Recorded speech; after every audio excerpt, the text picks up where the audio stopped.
한 주간 평안하셨습니까? 어떻게 한 주간 잘 지내신 옆에 계신 분과 이렇게 한번 인사 나눠볼까요? 함께 예배할 수 있음이 큰 기쁨입니다. 네, 한 번 더 인사할 때는 당신과 함께 예배드려서 행복합니다 라고 인사해 볼까요? 네, 우리 성도님의 표정을 보니까 정말 행복한 표정으로 같이 예배에 참석하고 있는 것 같아서 너무 또 기쁘고 행복합니다. 이 시간 주님의 은혜와 또 그 소망이 우리 안에 정말 행복으로 또 기쁨으로 가득 넘칠 시간 되기를 소망합니다. 수요 예배 시간에 이어서 계속해서 우리가 예배에 대해서 또 살펴보고 있습니다. 솔로몬 시대에 있었던 영광의 예배, 그리고 화목제를 통해 살펴보았던 우리 회복의 예배, 그리고 감옥에 gat혀서도 예배를 드렸었던 이 바울과 신라의 상황을 뛰어넘는 예배, 그리고 두 렙돈의 헌금을 한 가난한 과부의 마음의 예배, 히스기야 시대에 있었던 기쁨의 예배, 그리고 요시야 시대에 있었던 그 순종의 예배, 그리고 가장 최근에는 아브라함이 드렸었던 믿음의 예배에 대해서 함께 말씀을 나누었습니다. 여러분 함께 우리가 예배에 대한 말씀을 나누고 있었을 때에 이 말씀을 함께 나누면서 어떤 마음과 또 어떤 생각이 드셨습니까? 그럼 함께 말씀을 나누면서 예배에 대한 생각들이 조금씩 변화되고 있으신가요? 믿음의 선진들이 보여주었었던 이 수많은 예배의 모습을 통해서 정말 이러한 예배의 모습들이 나의 예배 가운데도, 그리고 우리 보배교회에 드려지는 이 모든 예배 가운데 이루어지기를, 또 그렇게 영광 돌리기를 또 간절히 소망하는 그런 마음이 드셨을지도 모릅니다. 우리가 예배를 살펴보면서 그러한 은혜가 우리의 예배 가운데 나타나야 합니다. 이는 굉장히 중요한 문제죠. 단지 이런 예배가 있었구나, 저런 시대에는 저 예배를 드렸었구나라고 우리가 넘겨가는 것이 아니라, 어떻게 하면은 우리의 예배도 그런 예배가 될 수 있을지, 어떻게 우리 예배도 주님께서 기뻐 받으시는 그런 영광이 가득한 예배가 될 수 있을지, 이런 생각을, 또 이런 모습과 또 이런 기대가 우리 안에 있기를 간절히 소망합니다.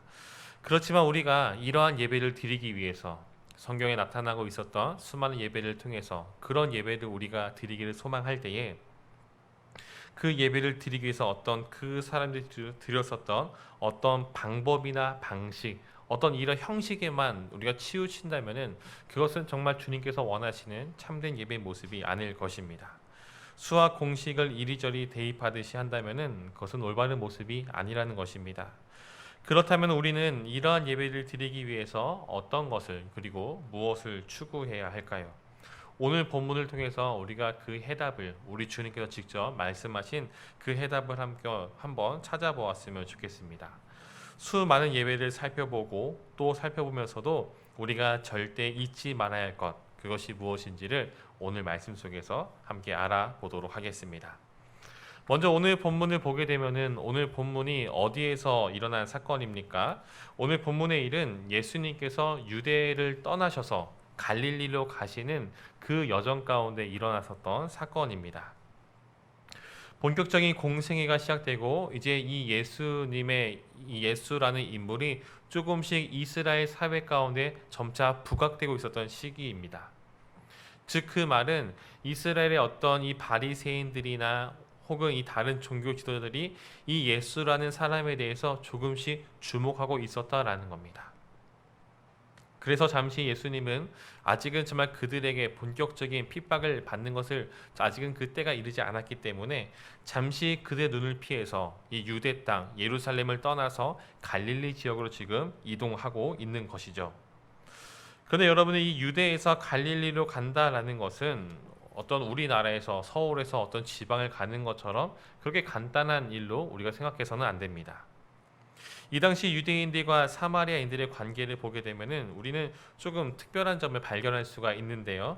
이들의 관계는 우리가 시대를 조금 제법 거슬러 올라가야 합니다. 시대를 거슬러 올라가게 되면은 솔로몬의 아들 르호보암의 시대에 이스라엘이 두 개의 나라로, 남과 북으로 분열하게 됩니다. 그리고 북이스라엘은 선한 왕이 단 한 사람도 등장하지 않았고, 그로 인해서 이 북이스라엘은 남유다보다 조금 더 일찍 멸망하게 됩니다. 그래서 이 북이스라엘 점령했던 나라가 그 당시에 강대국이었었던 이 아수르가 그들을 통치하게 됐는데, 아수르의 정책은 어떤 정책이냐면은 강제 이주 정책입니다. 즉 그 땅에 그대로 그들이 살도록 냅두는 것이 아니라 이들을 정말 찢어 놓는 것이죠. 흩어놓는 것입니다. 그리고 이 지역에 있는 사람들을 저쪽으로 옮기고 저쪽에 있는 사람 다시금 이쪽으로 옮기면서 서로 간의 민족과 민족들이 섞이게 되는, 혼합하게 되는, 즉 그렇게 됨으로써 이들이 다시금 서로 힘을 모아서 그 민족끼리 일어나서 반란을 일으키는 것을 막기 위한 그런 정책이었습니다. 그렇게 되니까 어떻게 됩니까? 북이스라엘이 점령당하자 그 땅 가운데 이방인들이 들어오게 되고 이 순수한 이 12지파, 이 10지파의 그 사람들과 이방인들의 피가 섞이게 되는, 단지 피만 섞이는 것이 아니라 그들의 문화와 또 이 이방인의 문화가 서로 섞이는 그런 모습이 나타나게 되었습니다. 반면에 남유다는 바벨론에게 멸망당하긴 했지만은 그래도 이들은 자신들의 어떤 혈통이나 그런 핏줄을 지키는 데 조금 더 수월했었습니다. 이제 에스라 느헤미야 시대에 다시 이 남유다 사람들이 가나안 땅으로 귀환하게 됩니다.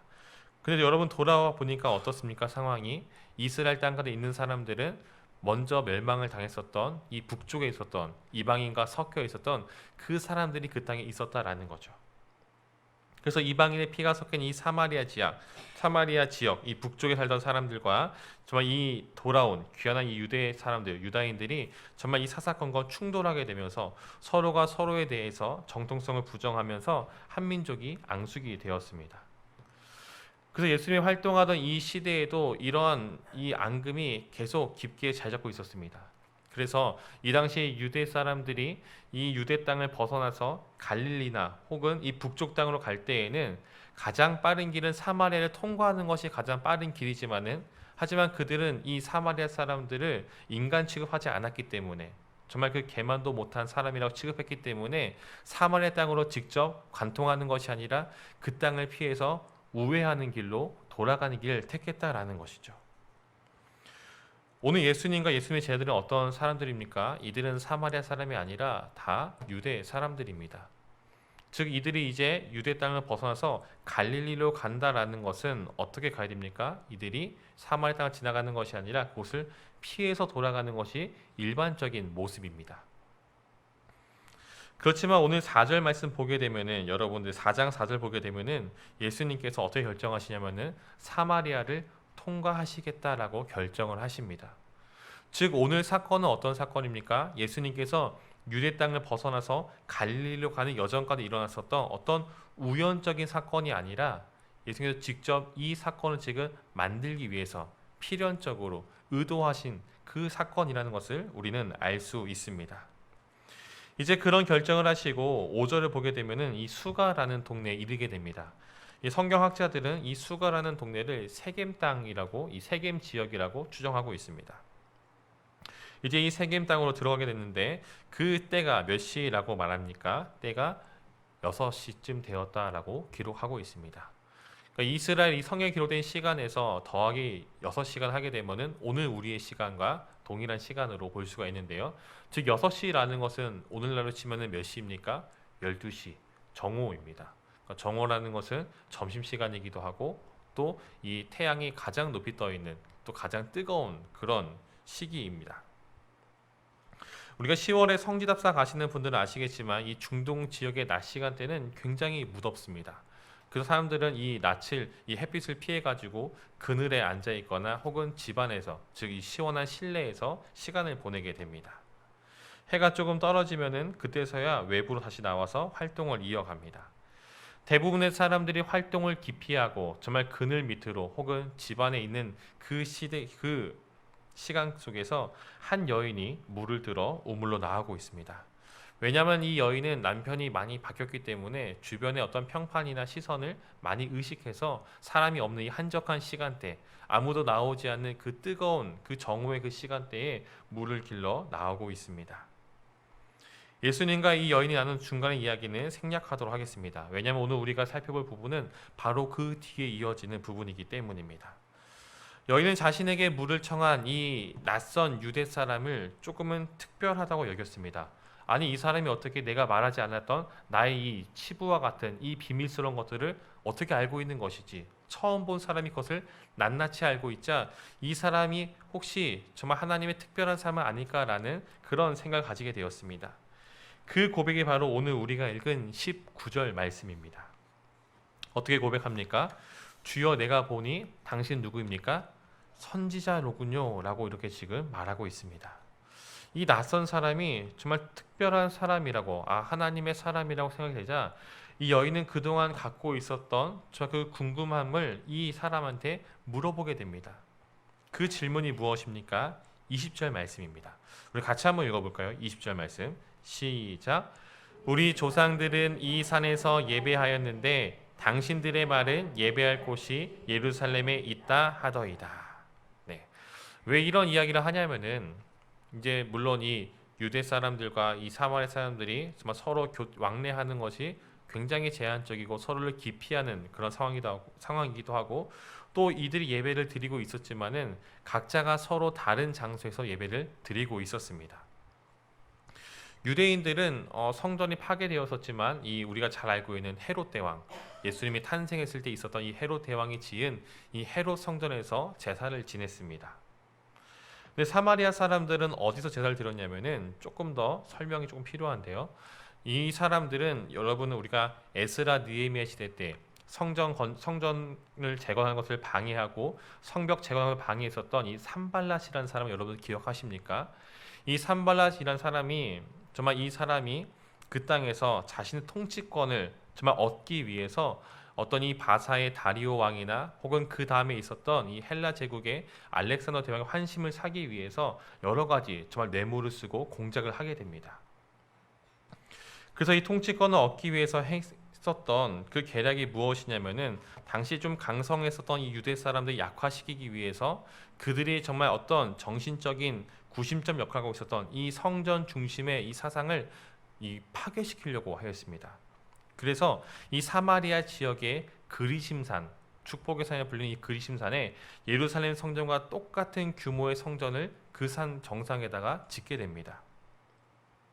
그렇게 함으로써 유대 사람들의 어떤 정신을 조금 이렇게 훼손시키고 흐트러뜨리고 정말 그 땅을 집어삼킬 그런 계략을 세우게 되었고 결국 그는 그 지역을 다스리는 그런 권한을 얻게 되었습니다. 하지만 후에 이 이스라엘 유대의 대제사장이 정말 그 사람들을 이끌고 이 그리심산에 세웠던 이 성전을 파괴함으로써 약 한 200년 정도 이 성전이 지속되다가 파괴되고 그 터만 지금 남아있는 상황입니다. 즉 이 그리심산에 세워진 또 다른 성전은 파괴되었지만은 사마리아 사람들은 유대 사람들을 정말 상종하는 것을 기피하였기 때문에 예루살렘에 올라가서 제사를 드리는 것이 아니라 여전히 터만 남아있는 그 그리심산 정상에서 여전히 예배를 드리고 있었다라는 겁니다.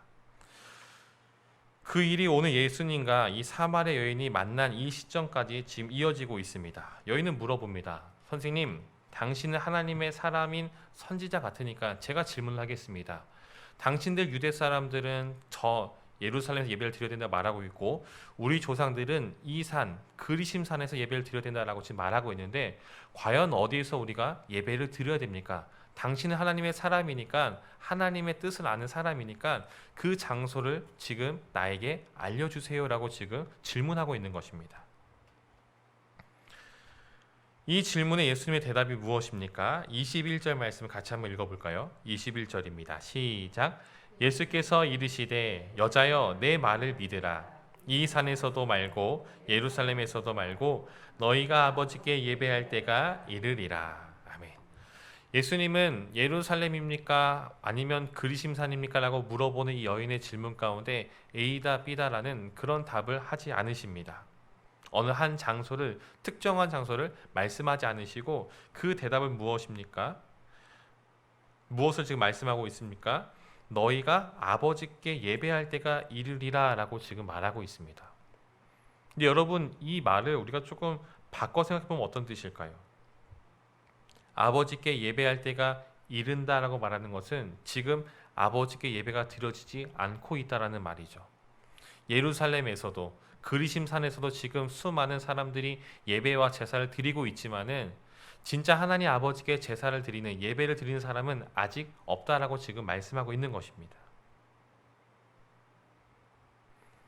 많은 사람들이 정말 그 두 장소에 흩어져서 제사를 드리고 예배를 드리고 있지만은 하지만 하나님이신 예수님께서 보시기에는 그들은 진정으로 하나님께 예배를 드리지 않고 있다라고 지금 판단하고 있습니다. 예배는 드리고 있지만은 그 본질을 지금 놓치고 있다라는 것이죠. 여러분, 예배의 본질이 무엇입니까? 왜 예배를 드립니까? 누구를 위해서 우리는 예배를 드리고 있습니까?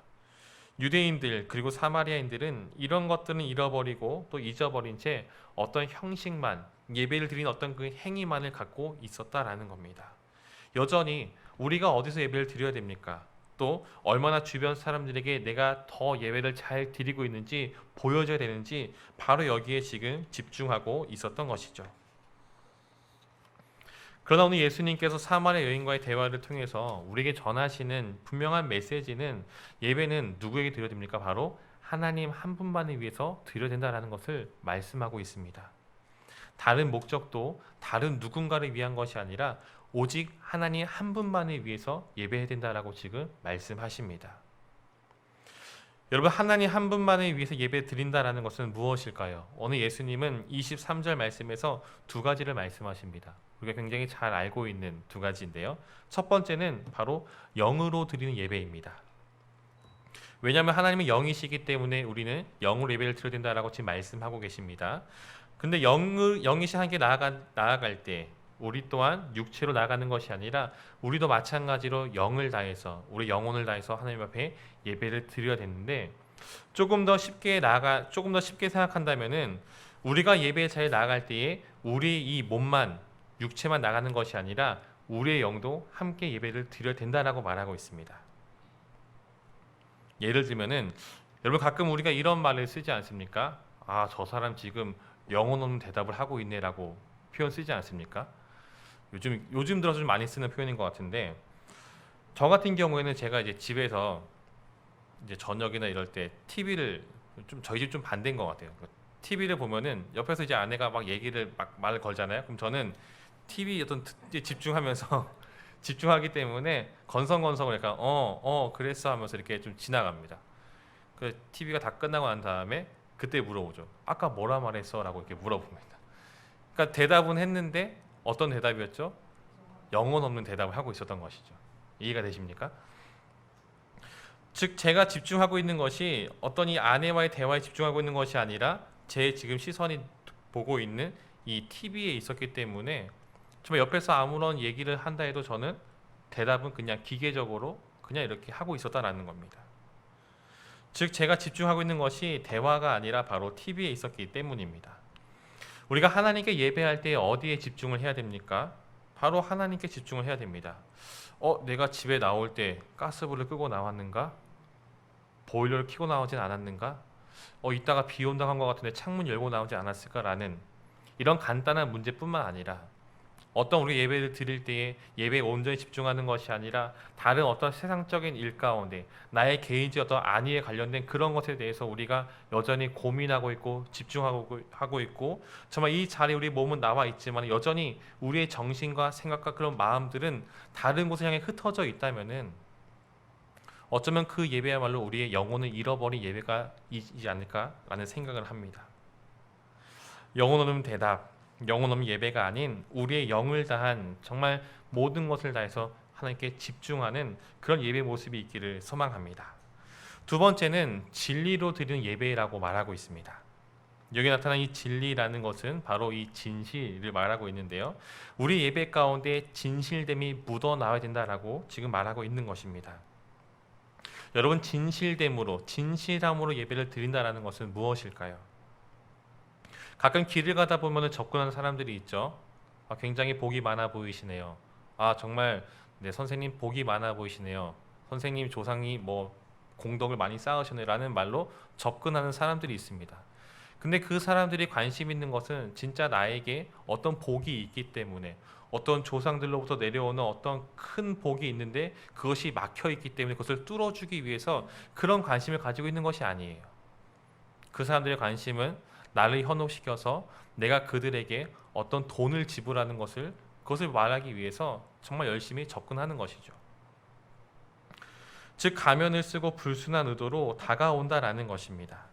여러분, 우리가 하나님 앞에 진실된 마음으로, 진실된 모습으로 나아간다라는 것은 어떤 뜻일까요? 가면을 쓰고 어떤 불순한 의도로 다가가는 것이 아닙니다. 불순한 의도란 다른 것이 아닙니다. 내가 예배를 드리면 하나님께서 또 내가 얼마씩 작정 헌금하면은 이런 식으로 내가 정말 잘 되기 위해서 어떤 예배라든지 봉사라든지 헌금이라든지 정말 여러 가지 것들, 그러니까 하나님을 예배하는 것이 아니라 내가 잘 되기 위해서, 내가 성공하기 위해서, 내가 무언가를 얻기 위해서 예배하는 것, 그것이 바로 불순한 의도라고 말할 수 있을 것입니다. 그것은 예배라고 보기가 굉장히 힘들 겁니다. 예배란 우리의 있는 모습 그대로 정말 하나님 앞에 겸손히 나아가는 것, 그것이 바로 우리의 진실된 예배라는 것이죠. 기적을 베푸시는 하나님의 손을 바라보고 그 손만을 붙드는 것이 아니라 기적을 베푸시는 그 하나님 그 자체를 바라보는 것, 그것이 바로 오늘 우리에게 있어야 될 진실된 모습을 드리는 예배입니다. 여러분, 오늘 우리는 어떤 예배를 드리고 있습니까? 많은 사람들이 사마리아 여인처럼 장소에 주목합니다. 어떤 눈에 보여지는 시각적인 어떤 그런 물질적인 것에 얽매여 있습니다. 더 크고 웅장한 예배당이 있으면, 정말 최신 시설들이 그 예배당 가운데 있으면은 어쩌면 그만 그 가운데 더 은혜가 임할지도 모르겠어라고 여길지도 모릅니다. 물론 이 말이 어떤 크고 좋은 그런 예배당을 거부하고 다시 예전처럼 천막생활 하라는 것이 아닙니다. 지금 말하고자 하는 것은 우리의 시선과 우리의 생각과 마음, 우리의 집중이 그런 눈에 보여지는 그런 물질에 얽매이는 것이 아니라 그 예배 그 자체, 예배 가운데 함께 하시는 그 하나님께로 온전히 맞춰지는 그 예배의 본질이 회복되어야 된다는 것을 지금 말하고자 하는 것입니다. 우리 주님께서는 장소에 얽매이는 분이 아니십니다. 큰 예배당에도 분명히 계시고 작은 예배당에 분명히 계십니다. 화려한 솔로몬의 성전에 분명히 거하셨고 또 다윗의 그 장막에도 분명히 거하신 분이 바로 우리 하나님이십니다. 중요한 것은 오히려 그 주님께서 주목하며 보시는 영역은 예배 드리는 예배자가 어떤 모습과 어떤 마음으로 지금 하나님 앞에 나아가고 있는지 그것을 지금 보신다라는 겁니다. 영과 진리 예배를 드리고 있는지, 얼마나 중심을 다해 하나님 한 분만을 바라보고 있는지, 바로 예배의 본질을 추구하며 나아가는 그 사람을 주목하고 계시고 또 그 사람을 찾고 계신다라고 예수님은 분명히 말씀하십니다. 사랑하는 성도 여러분, 오늘 우리 예배 속에 어떠한 불순함도 없이 예배의 본질이 살아나기를 소망합니다. 우리의 예배가, 그리고 나의 예배가 어떤 주님께서 원치 않는 정말 내가 드리는 일방적인 예배 되는 것이 아니라 하나님께서 정말 주목하시고 기뻐하시고 이 예배 가운데 하나님과 나와의 온전한 소통이 일어나는 그런 참된 예배의 모습이 우리의 예배 가운데 그리고 나의 예배 가운데 일어나기를 주님의 이름으로 간절히 축원드립니다.